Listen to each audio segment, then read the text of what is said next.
성경 142쪽 요한복음 1장 19절에서 28절까지 말씀 교독하겠습니다.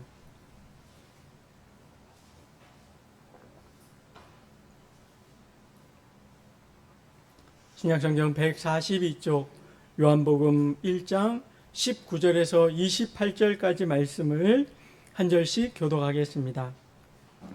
유대인들이 예루살렘에서 제사장들과 레위인들을 요한에게 보내어 네가 누구냐 물을 때에 요한의 증언이 이러하니라.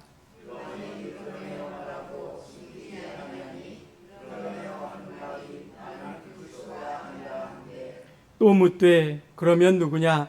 네가 엘리야냐? 이르되 나는 아니라. 또 묻되 내가 그 선지자냐? 대답하되 아니라.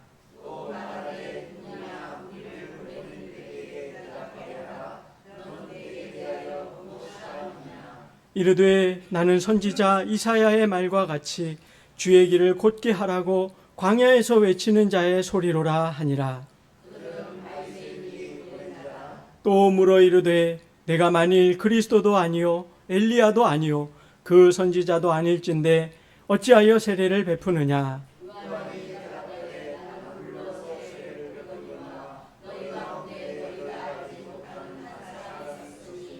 곧 내 뒤에 오시는 그이라. 나는 그의 신발끈 풀기도 감당하지 못하겠노라 하더라. 이 일은 요한이 세례 베풀던 곳 요한강 건너편 베다니에서 일어난 일이니라. 아멘. 요즘에 그 올림픽이 진행 중이지요. 여러분 올림픽 경기 좀 보고 계세요? 그래도 보고 계신 분이 계시네요. 예. 가만 보면요.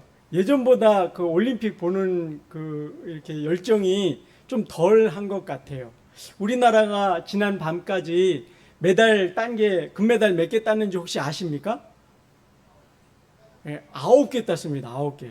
그래도 맞추는 분이 계시네요. 어이구, 9개나 땄어? 예, 그런 분도 계시죠?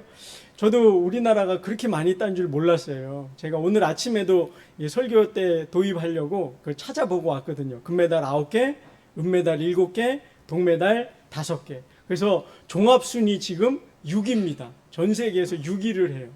여러분 옛날에는요, 이렇게 올림픽이 있으면 그렇게 정말 한밤중에 있어도 그 깨서 보고, 늦게 있어도 보고 자거나 깨서 보거나 막 그랬었잖아요. 그리고 막 만세하고 막 즐거워하고 그랬죠. 근데 오늘날은 뭐 별로 경기들 제대로 보는 것도 없는 것 같고 그냥 중요 종목 한두 개만 이렇게 보고 메달 어떻게 따나 이렇게 그런 것 같습니다. 근데 저는 다른 건 안 보는데요. 경기 내용은 안 봐도요. 그 시상식 장면은요. 짧게 요새 보면 우리 젊은이들 말로 짤이라 그러죠. 짧은 동영상. 그걸 이렇게 한 번씩 제가 일부러 찾아봐요.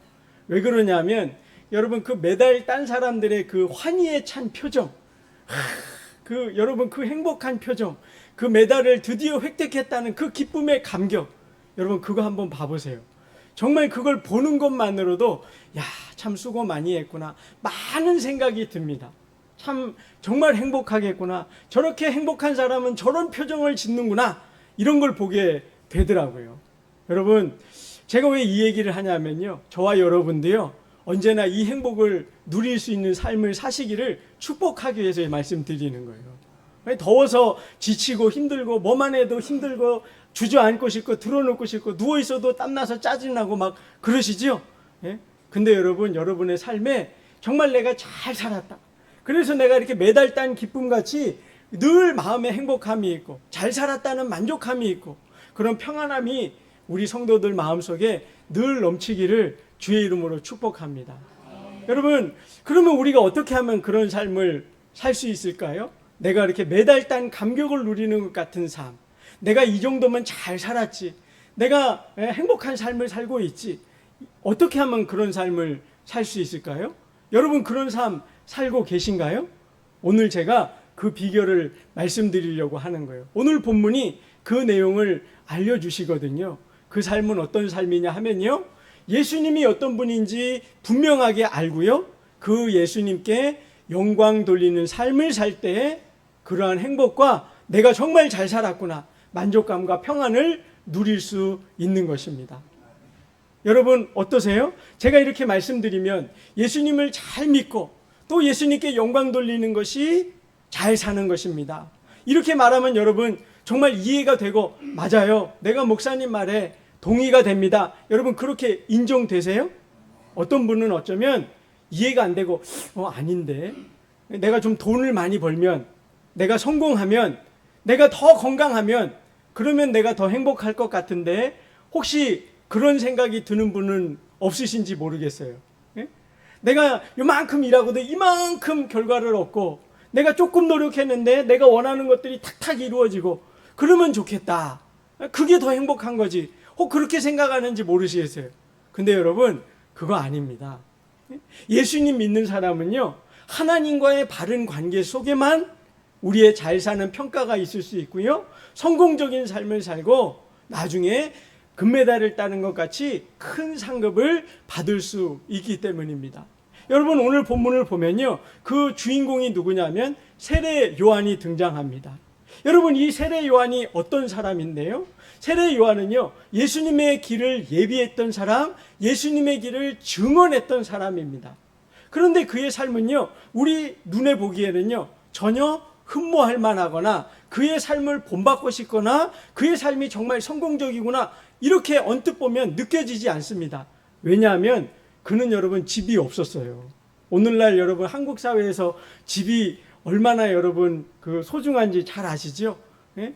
여러분 얼마 전에 여러분도 혹시 그런 거 아시는지 모르겠어요. 이렇게 여러분 사람들 기사에 보면 줍줍이라고 이렇게 시세보다 싸게 파는 아파트 있으면 막 전 국민이 거기 이렇게 신청하고 그런다 그러더라고요. 그래서 뭐 엄청난 경쟁률 이렇게 아파트 당첨되려고 그렇게 노력을 한다고 그러더라고요. 근데 여러분 세례 요한은 집이 없었습니다. 그는 어디 살았냐면 빈들 광야에서 사는 사람이었습니다.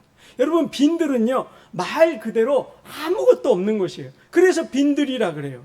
그래서 여러분 그곳은 사막과 같아서요 오늘날과 같이 여름이 되면요 떼약볕이 비쳐서 그늘을 찾지 못하면요 그 떼약볕 아래서는 무려 50도까지도 올라가는 그런 무더운 곳이었습니다.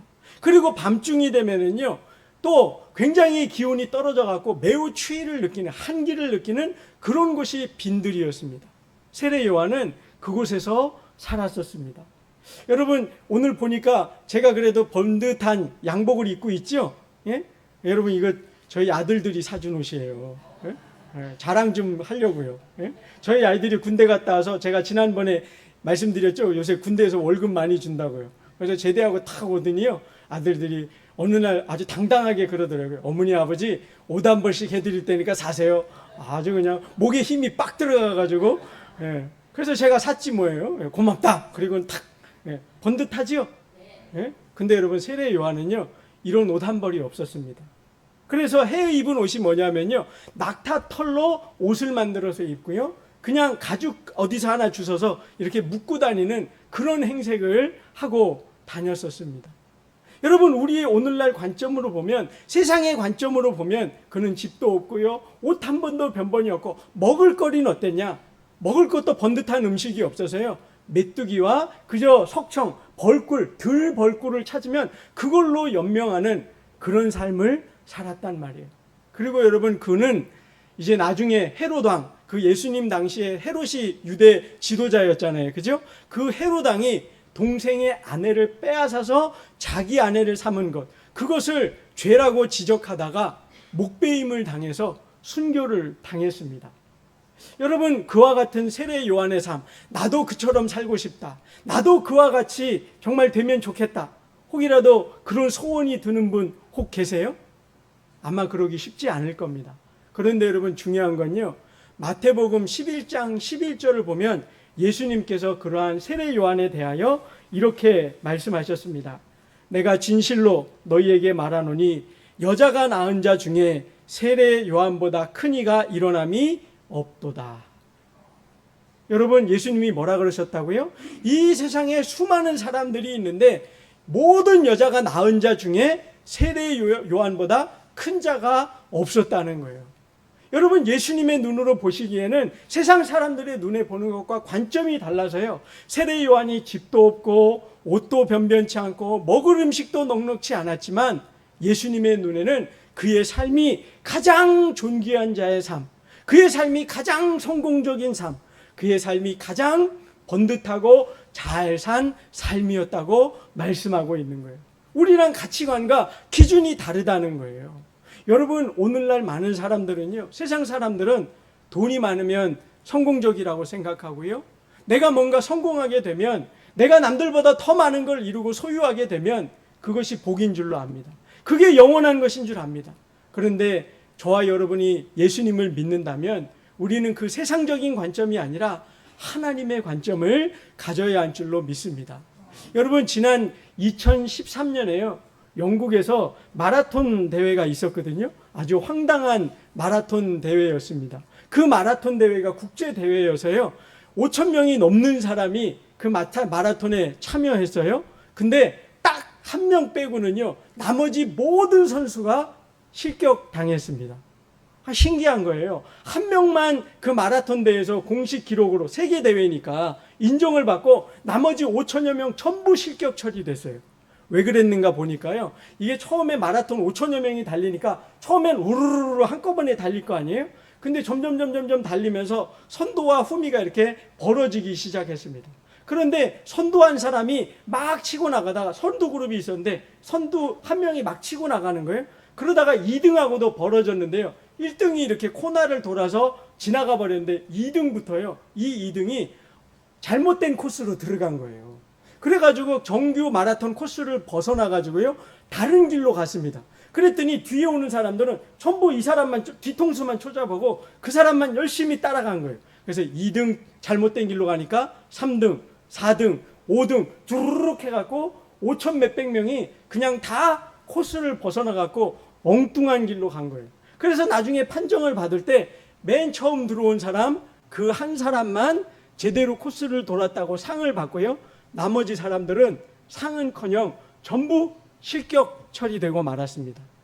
뭐가 중요한 거죠? 열심히 달리는 것보다 뭘 지키는 게 더 중요한 거죠? 그 코스를 벗어나지 않는 거란 말이에요. 여러분, 오늘날 우리가 여러분 행복하거나 잘 산다는 그 기준, 그걸 바로 갖지 못하면은요, 내가 잘못된 길로 가면 아무리 열심히 살아도요, 인정받지 못한다는 얘기예요. 내가 많은 걸 이루어도요, 그 코스를 아무리 2시간 안에 돌아가고 세계 기록을 세워도요, 코스를 벗어나 봐요. 상 받아요? 못 받아요? 못 받는다는 거예요.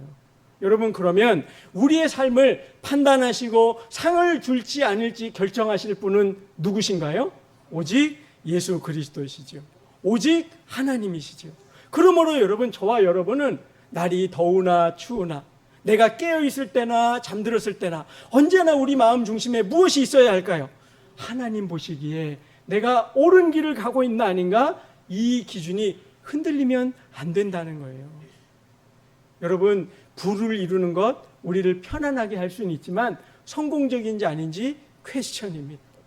내가 오래 사는 것이 복인 줄 알 수 있어요. 그러나 오래 사는 것보다 이 세례 요한은 젊은 날에 30즈음에 순교했지만 그의 삶이 하나님이 가장 위대한 세상 여자 그 누가 낳은 것보다 가장 큰 자라고 인정받았던 것, 그것을 기억하시기를 바랍니다.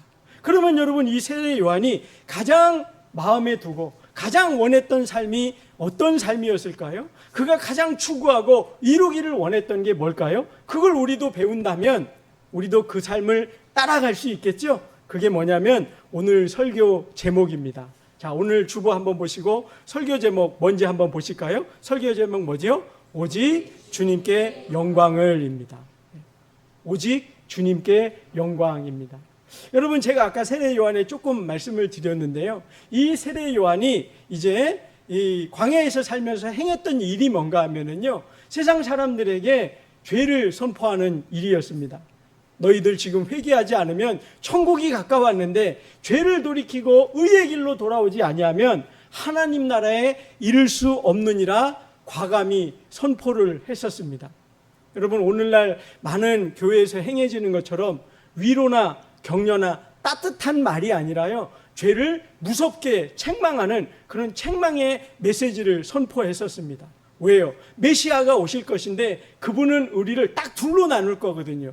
의에 속한 백성이냐 아니면 죄의 백성이냐. 그래서 의에 속한 백성은 하나님 나라에 들어가지만 죄에 속한 백성은 이들은 다 심판받고 멸망에 처할 것이기 때문에 세례 요한은 여유가 없었습니다. 다른 말 할 틈이 없어요. 여러분 생각해 보세요. 저기 어느 건물에 불이 났어요. 그러면 여러분 거기 있는 사람한테 아이고 선생님 지금 바쁘시죠? 거기서 좀 주무시기도 하시고 쉬시기도 해야 되는데 그런데 어떡하지요? 거기 불이 나갖고 지금 좀 나오시면 좋겠는데 혹이라도 안 나오면 안 좋은 일이 생길지도 몰라요. 이렇게 살살 달래가면서 그러면 여러분 되겠습니까? 안 되겠습니까? 그러면 안 되죠. 여러분 어떻게 불이 났으면 어떻게 해야 돼요? 불이야 빨리 나오라고 막 소리치고 외치고 막 급하게 중요한 말만 외쳐야 되지 않겠습니까? 세례 요한이 그랬단 말이에요. 그런데 여러분 놀라운 건 뭐냐면요. 그 세례 요한이 회개하라. 너희들 지금 회개하지 않으면 임박한 하나님 나라에 들어갈 수 없다고 그렇게 무섭게 질책하며 이스라엘 백성들을 책망했는데요. 백성들이 혹 그 사람이 구약에 예언된 메시아가 아닌가? 그래서 모든 사람들이 세례 요한 앞으로 나와서 세례 받기를 즐거워했다는 거예요. 심지어는 마태복음에 보면은요, 제사장, 레위인들까지도 그들 앞에 나와왔습니다. 그러면 세례 요한이 뭐라 그러냐면요, 독사들의 자식들아 이러면서 오히려 더 무섭게 말했습니다. 너희의 행실을 회개치도 아니하고 그저 겉으로 세례만 받는다고 하나님 백성이 되는 줄 아느냐? 그러면서 너희가 진실로 세례받기를 원하면 너희의 잘못된 행실을 돌이키고 진정 회개하고 하나님을 따르는 의의 백성이 되라. 이렇게 무섭게 질책했단 말이에요. 사람들의 눈치도 보지 아니하고 사람들이 받든지 안 받든지 그렇게 했어요. 그런데 여러분 놀라운 건 그 말에 사람들의 심령이 찔림을 받았습니다. 그래서 너무나 많은 사람들이 세례 요한을 주목하면서 세례 요한을 따라야 되겠다고 그렇게 세례 요한을 주목하기 시작한 거예요. 그랬더니 이게 그 유대교 지도자들이요, 더 이상 세례 요한을 그냥 두고 볼 수 없었던 것입니다. 그래서 오늘 본문에 보면 19절에 이렇게 나오죠. 유대인들이 예루살렘에서 제사장들과 레위인들을 요한에게 보내요. 내가 누구냐 물으라고 그렇게 사람들을 보냈다는 거예요. 여기에 여러분 유대인들이 예루살렘에서 제사장들과 레위인들을 보냈다 그러죠. 여러분 여기 유대인들이 보냈다는 이 유대인들은요, 사내들인 공회를 말하는 것입니다. 그러니까 여러분 당시에 레위인이나 제사장은 종교 지도자 계급이거든요. 그런 지도자들을 아무나 가라 그런다고 움직이겠습니까? 그게 아니죠. 그러니까 그들보다 더 높은 사람들이 이들을 보냈을 거 아니에요? 그 높은 사람이 누구냐면 사내들인 공회 의원이었단 말이에요. 오늘날로 치면 정부의 가장 높은 총리급 또는 국회의원에 해당하는 분들이 그 제사장, 조사관들을 파견해서 사람들이 저 세례 요한의 말을 듣고 세례받기를 좋아하는데 그가 무슨 말을 하는지, 무슨 자격으로 하는지, 왜 저렇게 하고 있는지 그의 정체를 좀 파악해봐라. 그리고 보냈다는 거예요. 근데 여러분 놀라운 건 뭐냐면 세례 요한이 굉장히 많은 사람들의 이목을 받고 자기를 따르는 사람들이 많고 자기를 좋아하는 사람들이 많다 그랬잖아요. 그러면서 그들이 와서 물었단 말이에요. 당신은 누구십니까? 당신이 그리스도입니까? 이렇게 물었어요. 그러면 여러분 세례 요한이 어떻게 말해야 할까요? 여러분 사람들은 보통 높임 받는 걸 좋아하잖아요. 누가 만약에 나를 인정해 준다, 나를 똑똑하다 그런다, 그러면 여러분 어떨까요? 그 인정받는 거 슬그머니 기분 좋잖아요. 여러분 만약에 저한테 목사님 오늘따라 너무 미남이시네요, 목사님 오늘따라 너무 총명해 보이시고 얼굴도 반짝반짝 해가 나는 것 같고, 좀 아니어도 그렇다는 표정 좀 한번 지어보세요. 표정이 지금 전혀 아닌데 이런 표정을, 만약에 여러분이 그러신단 말이에요. 실제는 아닌데 저도 알아요, 아닌 거. 근데 막 목사님 오늘 보니까 막 연예인 닮은 것 같고 막 얼굴에 빛이 나는 것 같고 여러분 오늘따라 목사님 총명하고 막 그렇게 칭찬을 해줘요. 그러면 제가 어떻게 할까요? 정색을 하면서 아니요, 나는 그런 사람이 아닙니다, 생긴 대로 노는 거죠, 이렇게 할까요? 그러지 않죠. 보통은 사람들이 그렇게 누군가 나를 띄워주면 보통 어떻게 해요? 뭐 그렇죠, 뭐 오늘은 제가 로션을 좀 좋은 걸 발랐더니 뭐 이런 식으로 두루뭉실하게 넘어가지 않겠냔 말이에요. 그죠? 보통은 그러잖아요. 잘생긴 것 같다 그러고 높여주고 당신 때문에 행복하다 그러고 그러면 은근슬쩍 두리뭉실하게 높임받는 거 기분 좋으니까 그럴 거 아니에요. 근데 여러분 세례 요한은 그러지 않았습니다. 오늘 본문에 보면 분명하게 말을 해요. 내가 그리스도냐? 아니요, 나는 그가 아닙니다. 나는 그리스도가 아니라고 말해요. 그랬더니 또 두 번째 물어요. 당신이 엘리야입니까?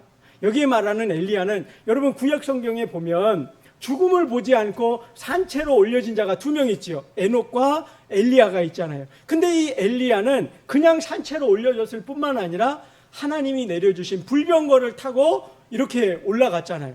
그래서 여러분 이스라엘 사람들이 어떻게 생각했냐면 이 세례 요한이 광야에서 엘리야가 광야에서 사역했던 것처럼 세례 요한이 사역한 것을 보면서 정말 저 사람이 엘리야의 심정을 가지고 그렇게 그런 그 불병거를 타는 것 같은 그 단호함과 그 권세와 권능을 가지고 이스라엘을 이렇게 구원할 자가 아닌가, 그런 생각을 가지고 엘리야냐고 물었어요.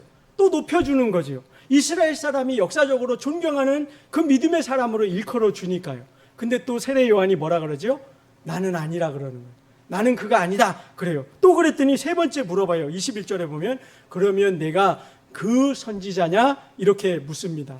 이 말씀은 신명기 18장 15절과 18절에 보면 모세를 통해 하나님이 이렇게 말씀하시거든요. 내가 모세의 너와 같은 한 선지자를 일으켜 이스라엘 백성들을 인도하는 지도자를 삼겠다고 하나님이 예언하셨었습니다. 모세와 같은 지도자가 누군데요? 이스라엘 백성들을 애굽에서 구원하심 같이 우리를 죄에서 구원하여 하나님 백성이 되게 하고 하나님의 영광으로 인도하는 그 참 지도자, 모세와 같은 지도자를 보낸다 하셨는데 당신이 그 지도자요? 그 선지자요? 이렇게 묻는 거예요. 그랬더니 세례 요한이 또 뭐라 그러죠? 나는 아니라 이렇게 말을 하는 겁니다. 그러니까 그들이 와서 또 물어요. 그러면 당신은 누굽니까? 그랬더니 23절에 그가 이렇게 말합니다. 나는 선지자 이사야의 말과 같이 주의 길을 곧게 하라고 광야에서 외치는 자의 소리로라, 그렇게 말을 합니다. 세례 요한은 사람들이 자기를 높여주는 것 관심 없었습니다. 사람들이 자기를 따르고 인기가 많고 자기를 높여주는 것 전혀 관심 없었습니다. 그러면서 누구를 가리키고 있냐면 예수 그리스도를 가리키는 거예요. 나는 내 뒤에 오실 그분을 예비하라고, 그의 길을 준비하라고 보냄받은 소리에 불과하지 나는 참 메시아가 아닙니다. 그렇게 예수님을 가리키는 손가락이 됐단 말이에요. 여러분 그런 말 하는 거 혹시 들어보셨습니까? 어떤 사람이 달을 가리키며 달을 설명을 해요. 그러면 여러분 누구를 뭘 보라고 이렇게 하고 있는 거예요? 달을 보라는 거죠. 근데 사람들이 달은 보지 않고 이 손가락을 본단 말이에요. 세례 요한이 지금 그 얘기를 하고 있는 거예요. 나는 아무것도 아니고 그저 저 달을 가리키는 손가락에 불과해요. 나는 예수님의 길을 예비하고 우리에게 참 구원을 베푸실 그 예수님을 드러내는 소리에 불과합니다. 그러니 나를 바라보지 말고 예수 그리스도를 바라보십시오. 그와 같이 증언했다는 말이에요. 그런 세례 요한을 가리켜 예수님이 이 세상 모든 여자가 낳은 자 중에 가장 큰 자라고 일컬으셨다 말씀드리는 것입니다. 그러니까 여러분 어떤 사람이 가장 큰 사람이에요? 예수님께 영광 돌리고 예수님을 높이고 예수님의 이름이 드러나기를 원하는 바로 그 사람이 가장 성공적인 삶, 가장 잘 사는 삶을 사는 것이란 말입니다. 여러분 그 혹시 하인즈 케찹, 하인즈 마요네즈라고 혹시 아세요? 네. 오뚜기 케찹만 많이 아시나요? 네? 그 미국의 세계적으로 유명한 케찹 마요네즈 만드는 회사가 있어요. 전 세계로 수출하는, 여러분 마트에 가서 한번 보세요. 있나 없나. 근데 여러분 그게 굉장히 세계적인 회사가 됐는데요.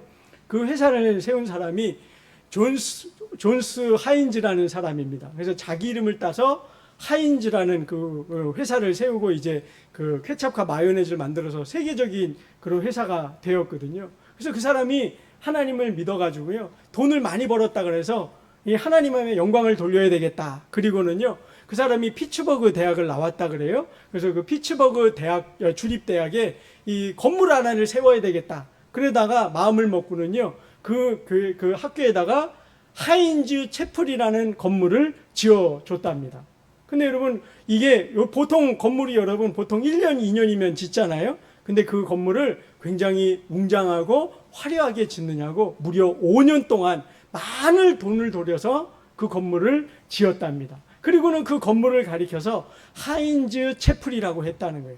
여러분 그냥 기념관이나 그냥 강의동이나 이런 게 아니고요. 하인즈 채플이라 그랬대요. 여러분 채플이 무슨 뜻이냐면 예배당이라는 뜻입니다. 여러분 좀 뭔가 이상하지 않으세요? 예배당은 뭐 하는 공간이죠? 하나님께 예배하고 하나님의 영광을 드러내는 곳 아닙니까? 그런데 여러분 그 하인즈 채플이라고 이름하고는요, 그 안에 하인즈 기념관을 만들었답니다. 하인즈 초상화를 걸고요, 그가 살아온 인생 양력을 기록하고요, 그가 세운 회사가 얼마나 발전했으며 얼마나 큰 돈을 들여서 그 건물을 지었는지 거기에 세세하게 기록을 남겼답니다. 여러분 그곳이 무엇이었다고요? 예배당이었다니까요. 하나님의 이름을 드러내는 곳이었단 말이에요. 근데 여러분 한번 생각해 보십시오. 그가 예수님을 믿어서 만일 천국에 갔다면, 여러분 그가 그 건물을 생각할 때마다, 그곳에서 예배가 드려지는 걸 볼 때마다 여러분 그 마음이 기쁠까요? 아니면 부끄러울까요? 여러분 어떨 것 같으세요? 예수님의 이름이 드러펴져야 될 곳에 자기의 초상화가 걸렸어요. 자기의 업적이 드려졌어요. 자기의 양력이 있고 자기가 드린 물질의 액수가 기록이 되어 있어요. 자기의 이름이 드러나기를 원했단 말이에요. 천국에 갔다면 아마 그의 일생 중에 가장 후회스러운 일이 그 일 아니겠냐는 말이에요. 여러분 그러면 뭐가 가장 영광스러운 일일까요? 우리의 사는 날 동안에 뭐가 가장 잘한 일이라고 생각이 들겠냐는 말이에요. 그것은 이 세례 요한처럼 나는 감추고 나는 무명으로 지내고 오직 예수 그리스도의 이름을 드러내는 자입니다. 세례 요한이 오늘 그렇게 하지 않았습니까? 나는 주의 길을 곧게 하라고 광야에서 외치는 소리에 불과하다. 여러분 소리는요 형체가 없습니다. 소리는 손에 잡히지도 않고요, 만질 수도 없고 볼 수도 없습니다. 그저 들려지고는 사라지는 게 소리입니다. 세례 요한은 자기의 역할을 그와 같이 말했었습니다. 자기가 말을 한마디 하든 자기가 무슨 일을 하나를 하든 오직 예수 그리스도의 영광이 드러나며 오직 주의 이름이 높임받기를 소원했다는 말이에요. 사도행전 14장에 가보면은요, 사도 바울이 1차 전도 여행으로 루스드라 지역에 가서 복음을 전했던 이야기가 거기에 기록이 되어 있습니다. 근데 거기 루스드라 성에 갔더니요, 나면서부터 일어나 걷지 못하고 이렇게 앉은뱅이로 살아가는 사람이 있었어요. 근데 그가 사도 바울이 복음을 전하는 현장에 와서 사도 바울의 말을 듣는 거예요. 그러면서 사도 바울이 그의 눈을 보니까 그의 심령 안에 하나님이 믿음을 주신 것을 보았습니다. 그래서 사도 바울이 그 앞에 가서 그를 향하여 내가 예수 그리스도의 이름으로 일어나 걸으라 명했습니다. 그랬더니 여러분 나서 한 번도 걸어본 적 없는 그 사람이요 일어나 걷는 거예요. 루스드라 사람들이 깜짝 놀랐습니다. 그리고는 그 일을 행한 사도 바울과 바나바를 가리켜서 제우스와 헤르메스 신이라고, 그 당시 그리스 사람들이 섬기던 그리스 신화에 나오던 가장 높은 신 제우스와 허메네스라고, 그렇게 사도 바울하고 바나바를 뛰어높이며 그들에게 제사 드리려고 예물을 막 가져오는 거예요. 그랬더니 여러분 사도 바울이 어떻게 했지요? 자기들의 옷을 찢으며 나는 당신들과 똑같은 성정을 가진 사람에 불과합니다. 오직 예배와 영광을 받으실 분은 누구요? 하나님밖에 없다고, 그분을 바라보고 그분께 영광 돌리라고 했다는 말이에요. 사도 바울은 자기는 영광 받기를 원하지 않았습니다. 자기는 그저 하나님의 도구가 되어 하나님이 명하시는 일을 행하는 청지기요 종임을 잊지 않았다는 것이에요. 여러분 오늘날 우리 한국교회가 많은 교회들이 분쟁이 일어나고 많은 교회에 다툼이 일어나는 가장 근본적인 이유가 뭐지요? 사람의 이름이 드러나고 사람이 높아지기 때문입니다. 우리 교회는, 저와 여러분은 이 일을 경계해야 합니다. 예수님을 바로 바라보고 그분이 나에게 어떤 의미가 있는지 바로 깨닫고 오직 주의 영광을 위해 내 시간을, 내 마음을, 내 물질을 들여 그분께 기쁨이 되기를 소원해야 한다는 말씀입니다. 그래서 여러분 세례 요한은 이렇게 또한 말합니다. 25절 봐보십시오. 또 물어 이르되 내가 만일 그리스도도 아니요 엘리야도 아니요 그 선지자도 아닐진데 어찌하여 세례를 베푸느냐. 여기에 말할 이 세례는요 여러분 사실은 구약 시대에는 나오지 않지요. 이 말라기부터 마태복음까지 요 간격의 중간기라고 400년이 시간이 있었거든요. 근데 이 기간에는 하나님 말씀이 없었는데 이 세례라는 제도가 그 중간 언제쯤 생겼던 것으로 학자들이 압니다. 근데 이 세례라는 것이 어떤 의미가 있는 거냐면 이방인 출신인데 자기가 섬기는 신을 버리고 여호와 하나님을 믿겠습니다라고 돌아오게 되면 그 이방인들에게 그 옛 행실을 씻는다라는 의식으로 행했던 것이 바로 이 세례입니다. 그러니까 이방신 섬기던 것, 다른 종교 섬기던 것에서 하나님을 섬기겠다는 개종 의식이었단 말이에요. 그러면 여러분 세례가 유대인들은 받을 필요가 있습니까? 없습니까? 사실은 없는 거잖아요. 근데 세례 요한은 이방인들이 아니라 유대인들에게 세례를 베풀었단 말이에요. 그러니까 지금 종교 지도자들이 묻는 거예요. 왜 너는 선지자도 아니고 메시아도 아니고 엘리야도 아니라면서 이렇게 감히 이방인도 아닌 유대인들에게 세례를 베푸느냐, 그렇게 말을 하는 겁니다. 근데 세례 요한이요, 그 말에 대답하지 않고 이렇게 얘기합니다. 나는 물로 세례를 베푸지만 내 뒤에 오시는 그분은 물이 아니라 성령으로 세례를 베푸시느니라. 그러면서 또 누구에게 그들의 시선을 돌리고 있어요? 예수 그리스도께. 여러분, 성령으로 세례 받는다는 게 어떤 의미입니까? 우리로 하여금 죄 씻음 받아야 할 죄인임을 깨닫게 해주시는 거예요. 물로 씻을 수 없는 인간의 죄를 예수 그리스도께서 오셔서 성령으로 세례를 베푸심으로 우리를 하나님 백성 되게 하실 분, 그분을 바라보라고 하는 거예요. 내가 주는 세례는 물로 주기 때문에 아무런 의미가 없을 수 있다는 겁니다. 죄를 하나도 씻을 수 없어요.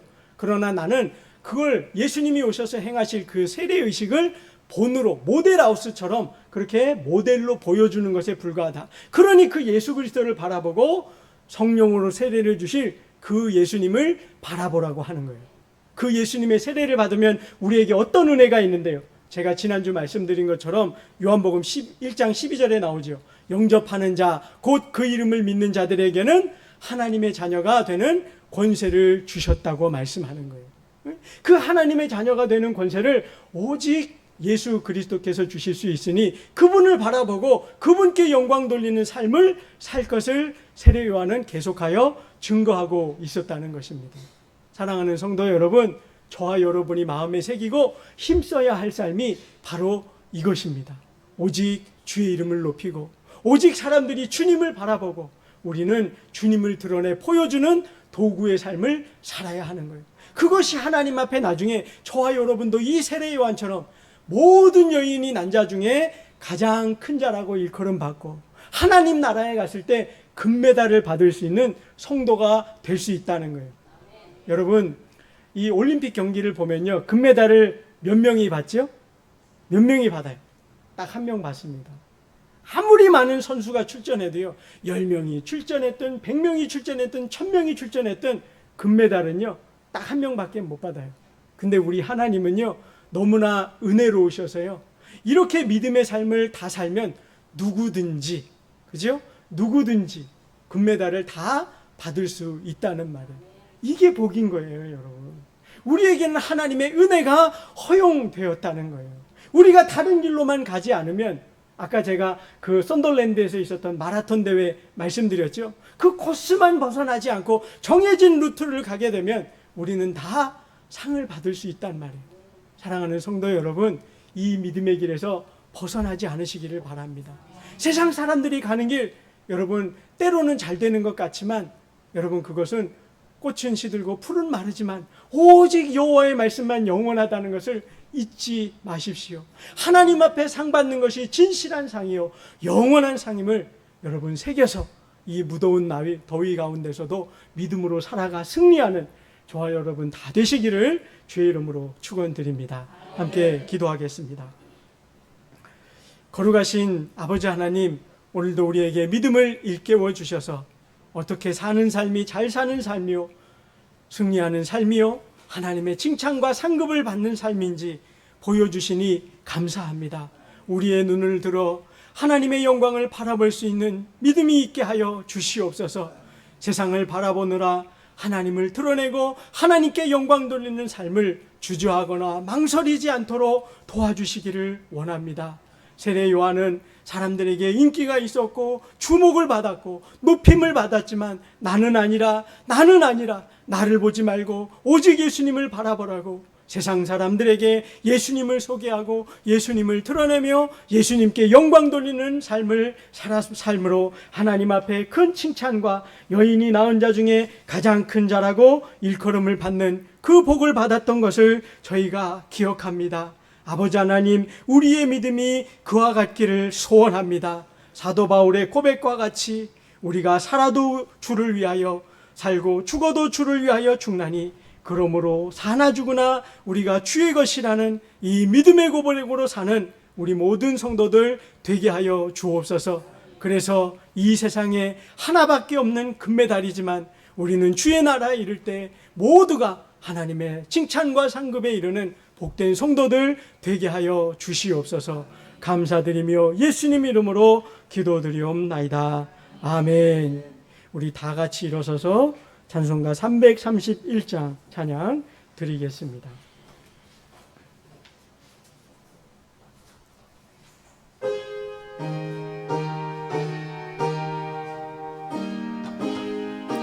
조금 더 빨리요. 좀 더 빨리요. 영광을 받으신 만유의 주여, 우리가 명령을 따르리라. 베푸신 은혜를 감사히 알고 진실한 마음으로 섬기겠네. 구주의 은혜 주시는 대로 영원히 받들어 섬기겠네. 찬송하겠네, 찬송하겠네. 생명을 주시는 구주로다. 구주를 높이고 잘 공경하여 온유한 마음으로 섬기리다. 주 예수 안에서 즐거워하며 충성을 다하여 섬기겠네. 구주의 은혜 주시는 대로 영원히 받들어 섬기겠네. 찬송하겠네, 찬송하겠네. 생명을 주시는 구주로다. 예수를 믿고서 늘 사랑하여 참 기쁜 마음으로 섬기리라. 온 마음을 드리고 늘 순종하며 구주를 영원히 섬기겠네.